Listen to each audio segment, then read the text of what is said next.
Good morning, happy Diwali आपको भी।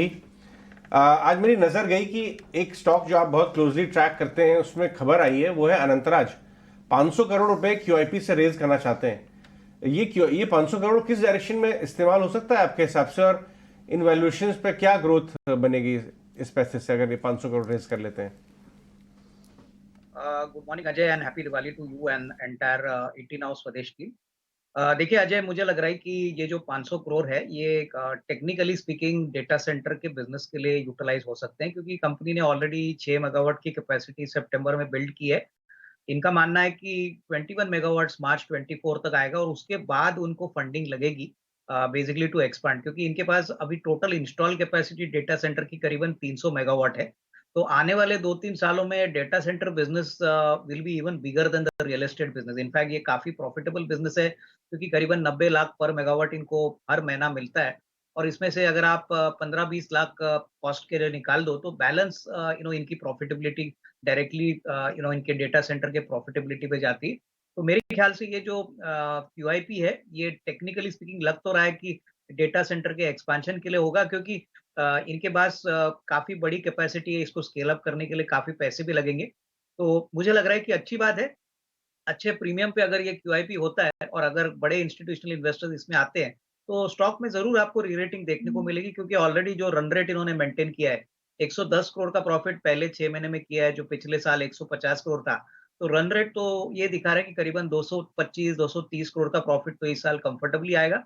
तो मेरे ख्याल से even at the current levels अगर कोई खरीदना चाहे, तो हमारा मानना है कि कम से कम 330-340 का एक नियर टर्म का टारगेट बनता है। So definitely, prospects look good. So it is definitely a buy at current price. ठीक है, it's a buy at Anantraj को तो खैर पिछले साल से हम यहाँ डिस्कस कर रहे हैं, और अब फर्दर क्यूआईपी के बाद अभी आप यहाँ से भी कितनी बड़ी मूव और पॉसिबल है इस पर हमें अविनाश बता रहे थे, बात करते थे। लेकिन जहाँ जहाँ अच्छे नंबर्स आए, हालांकि इन नंबर्स को कल तो प्राइसिंग किया, कोल इंडिया के नंबर्स अच्छा है, आयशर मोटर के नंबर्स आए, एक और स्टॉक दिखता है बीएससी के भी नंबर्स आए, वाई एंड वाई देखे, प्रॉफिट लगभग 256% बढ़ा है। अविनाश, एक बार बीएससी पर भी अपने टारगेट्स बताइए।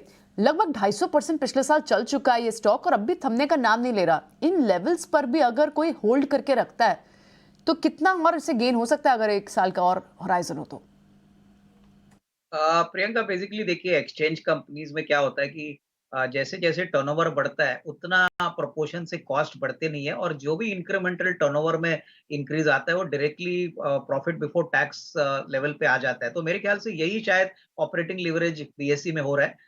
इनका स्टार म्यूचुअल फंड बहुत अच्छी तरह से कर रहा है, प्लस अगर डेरिवेटिव के वॉल्यूम देखें तो पिछले साल के हिसाब से इस साल डेरिवेटिव वॉल्यूम में बहुत अच्छी बढ़त देखने को मिली है।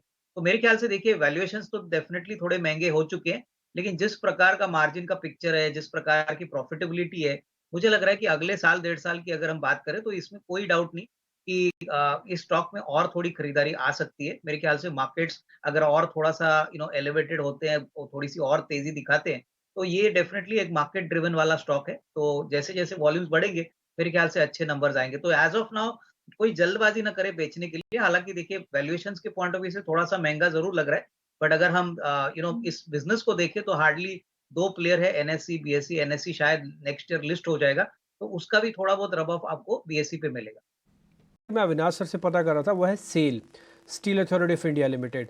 अविनाश सर, ये 1305 करोड़ का इस बार उन्होंने प्रॉफिट दिखाया, पिछले साल के मुकाबले लॉस था। हाँ, पिछले 329 करोड़ का लॉस था इनका।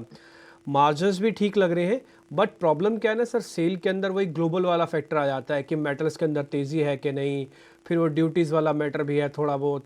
ये अर्निंग्स के दम पर इतनी मेहनत करके यहाँ तक पहुँचा है, ये इसको रिवॉर्ड मिलेगा सर सेल को? डिम्पी, पहली बात तो देखिए मुझे लग रहा है कि 13% का जो रेवेन्यू है उसके ऊपर ऑलमोस्ट 14% का, 13-14% का कामकाजी मुनाफा है। मेरे ख्याल से देखिए नंबर्स तो बहुत तगड़े आ गए हैं, मार्केट के विपरीत आ गए हैं, क्योंकि मार्केट्स को लग रहा था कि स्टील और मेटल कंपनीज में थोड़ा-सा मार्जिन प्रेशर आ सकता है। But numbers have been better than expectation, तो उस पॉइंट ऑफ व्यू से एक थोड़ा-सा हल्का अपटिक आपको स्टॉक में ज़रूर देखने को मिलेगा। लेकिन ये मार्जिन 13% का कितना सस्टेन होता है और इंक्रीमेंटली कितने बढ़ते हैं, ये मेरे ख्याल से काफ़ी इम्पोर्टेंट बात रहेगी, क्योंकि देखिए जैसे आपने कहा कि ग्लोबली अभी भी मेटल प्राइसेस सॉफ्ट है। आप सारी कंपनीज़ के नंबर्स देखें, जैसे कि टाटा स्टील हो गया, वेदांता हो गया, तो मेरे ख्याल से अभी भी जो ग्लोबल प्राइसेस है वो नरम है। एटलीस्ट 1-2 क्वार्टर्स के लिए हमको लग रहा है कि ग्लोबली मेटल प्राइसेस में कोई बड़ा इज़ाफ़ा या कोई बड़ी राइज़ आने की अपेक्षा नहीं है। तो उस पॉइंट ऑफ व्यू से जिनके पास है वो होल्ड करें। फ्रेश खरीदारी मुझे लगता है कि शायद और 1 क्वार्टर अगर सस्टेन्ड ये मार्जिन्स करते हैं, तो ही मार्केट्स को कॉन्फिडेंस होगा कि ये सस्टेनेबल मार्जिन्स है और उसके बाद री-रेटिंग अच्छी देखने को मिल सकती है। अविनाश, आपने नजर डाली क्या? वो देखिए TRIL 5% ऊपर हो गया। अभी अविनाश के साथ डिस्कस कर रहे थे, बड़ा ब्रेकआउट नजर आ रहा है उसके अंदर। लेकिन मैं अविनाश से डिस्कस करना चाहूँगा रेलिगेयर एंटरप्राइजेस। वहाँ पे डेवलपमेंट चल रहा है, दिवाली के चक्कर में हेडलाइंस भी बनी, लेकिन शायद आप मिस कर गए होंगे। रेलिगेयर को लेके आइए, 225 के आसपास हो गया है। अविनाश, बर्मन्स कह रहे हैं कि रेलिगेयर के करंट मैनेजमेंट ने लापरवाही की है और कुछ शेयर सेल के एलिगेशंस भी हैं ओपन ऑफर के जस्ट पहले। करंट मैनेजमेंट का ये कहना है कि बर्मन्स जो अब लार्जेस्ट शेयर होल्डर बन गए हैं, वो बहुत अंडर वैल्यू करके कंपनियों को खरीदना चाहते हैं। आपने देखा ये जो मामला बन के आ रहा है, इस भाव से आपको वैल्यू दिखती है रेलिगेयर में? नहीं, बिल्कुल अजय, देखिए ये तो एलिगेशंस डाबर के मैनेजमेंट ने कहा है, ये ऑलरेडी अभी न्यूज़ रिपोर्ट्स में आ गया है।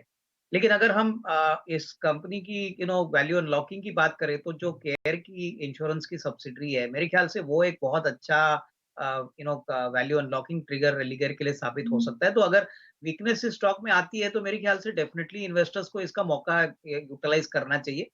देखिए ये एक ऐसी बिज़नेस है जो लॉन्ग टर्म सस्टेनेबिलिटी का बिज़नेस है, तो इसमें कोई डाउट नहीं कि गिरावट अगर आती है तो आपको थोड़ा बहुत तो यहाँ पे एक्यूमुलेट करना चाहिए। मेरे ख्याल से बहुत ही जल्द इसकी वैल्यू अनलॉकिंग होने वाली है, तो उससे रेलिगेयर को तो फ़ायदा होगा ही, बट जो नए इन्वेस्टर्स आएँगे उनको भी काफ़ी अच्छी अपॉर्च्युनिटी मिलेगी। तो I would prefer to buy on decline.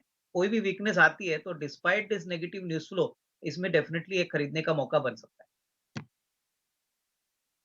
मैं 3-4 दिन से आपको फिर से नोटिस कर रहा हूँ और आज फिर से करवा देता हूँ। सोनी, एक बार आपकी रिकमेंडेशन, पहले एक राउंड का प्रॉफिट आपने ऑलरेडी इसमें दिलवाया हुआ है। मेरे को ध्यान है 12 बजे के शो में आपने इसको गाइड किया था। अभी 127 वापस से हो चुका है। 122-23 से मैं नोटिस करवा रहा हूँ इस शेयर को, 4 पे चला है और ये ऐसे ही चलेगा। ये खिसक खिसक के 130 हो जाएगा पार मैम इसी वीक में।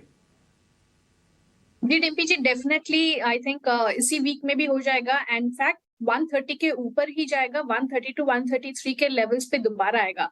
वो 133 का दोबारा उसका एक रेजिस्टेंस रहेगा। इस बार अगर क्रॉस कर जाता है तो गेल में काफी अच्छी तेजी आपको फ्रेश ब्रेकआउट के साथ नजर आएगा। एंड इनफैक्ट वो उसके ऊपर 133 के ऊपर 145 प्लस लेवल्स जाने के लिए तैयार हो जाएगा। वो पोजिशनल प्ले रहेगा, बट पहले अभी के लिए हम 132 133 टारगेट्स के लिए तैयार हो जाएं। उसके ऊपर जाके हम 145 प्लस के टारगेट्स देखेंगे। बात हुई गेल पर, लेकिन